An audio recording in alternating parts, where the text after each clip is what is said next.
We talk about essential industries, right? Hmm.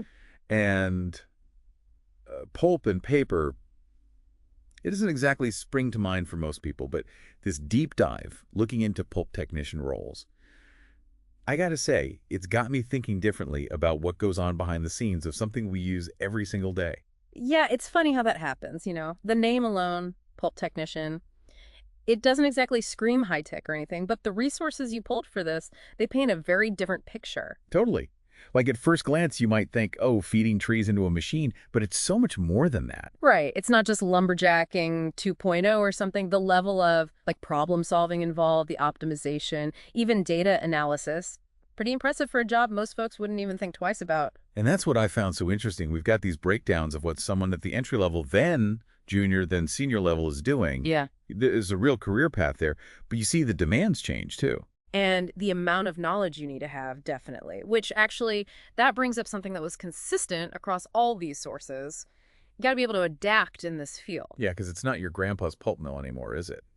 Even just skimming the industry trends report, it's clear that automation, robotics, that's becoming the norm. And the outlook for jobs is good, don't get me wrong, but it's those who are comfortable with that tech, who can learn new skills, those are the ones who will really thrive, it seems. So it's like the industry itself is pushing for people to upskill, which is kind of cool.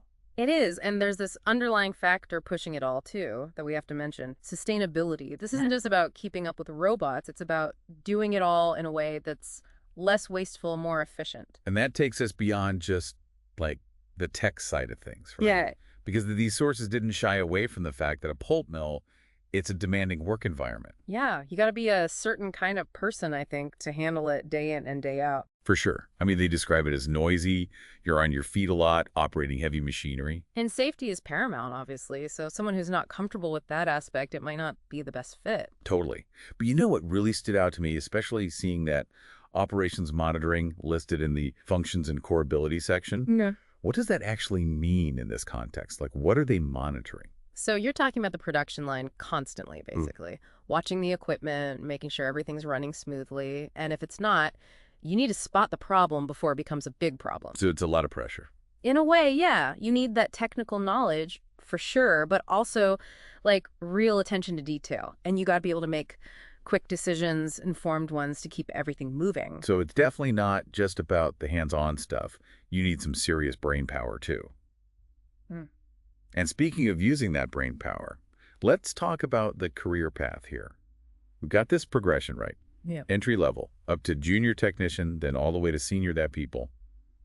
What are we looking at between those stages? What actually changes? Well, when you're first starting out, entry level, it's a lot of learning the ropes. You're assisting the more experienced folks, getting comfortable with the equipment, the pace of everything, really just building that foundation. Okay, so it's very much like watch and learn at that point. Yeah, you need to absorb everything you can.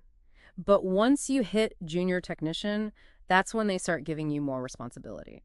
You're not just watching anymore, you're troubleshooting, doing more in-depth maintenance, really starting to own your part of the process. So that's got to feel good, right? Like you're trusted to handle things more independently.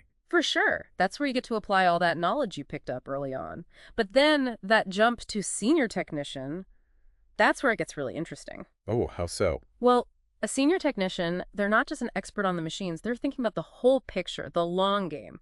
We're talking about developing maintenance schedules so there's minimal downtime, analyzing all that production data to find bottlenecks, things to improve, even mentoring those junior technicians, bringing them up. So it becomes a lot more strategic at that senior level. Exactly.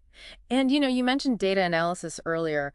I have to say, that's not something I would have pictured a pulp technician doing, say, 10 years ago. Right. It's like spreadsheets and wood pulp, they don't usually go together. But in this day and age, it's becoming so crucial. Senior technicians are using that data to make decisions about everything from how efficient the equipment's running to, how they're using resources. It's all about finding patterns, identifying trends, basically making the whole operation smarter. It really drives home how important it is to be adaptable, to keep learning new skills, just like we were talking about earlier. 100%. The best in this field, they're not afraid of technology, they embrace it. And, for anyone listening who's thinking, okay, senior pulp technician, that's the goal, what can they do? Based on these sources, getting those certifications, that's huge. So what? Give us some examples. Yeah. Well, Things like confined space entry, predictive maintenance, even root cause analysis. Having those on your resume, it shows you're serious, that you're going deeper than just the basics. It's proof you've got the knowledge, right? Exactly. But it's not all about the technical side either. Don't underestimate those soft skills.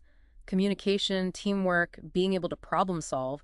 Those are always valuable, but especially in a pulp mill where it's fast-paced, you need everyone on the same page. Because it's one thing to understand how a machine works, but if you can't explain what's wrong with it or work with a team to fix it, that's a whole other problem. Oh. So we've established great career path, lots of potential, BUT, getting your foot in the door, that job search, it can be a beast, right? Oh, absolutely. Even when you know there are jobs out there, it can feel overwhelming. And that's where having something like RoleCatcher, I got to say, it can make a world of difference. Their interview prep stuff, it's seriously top-notch.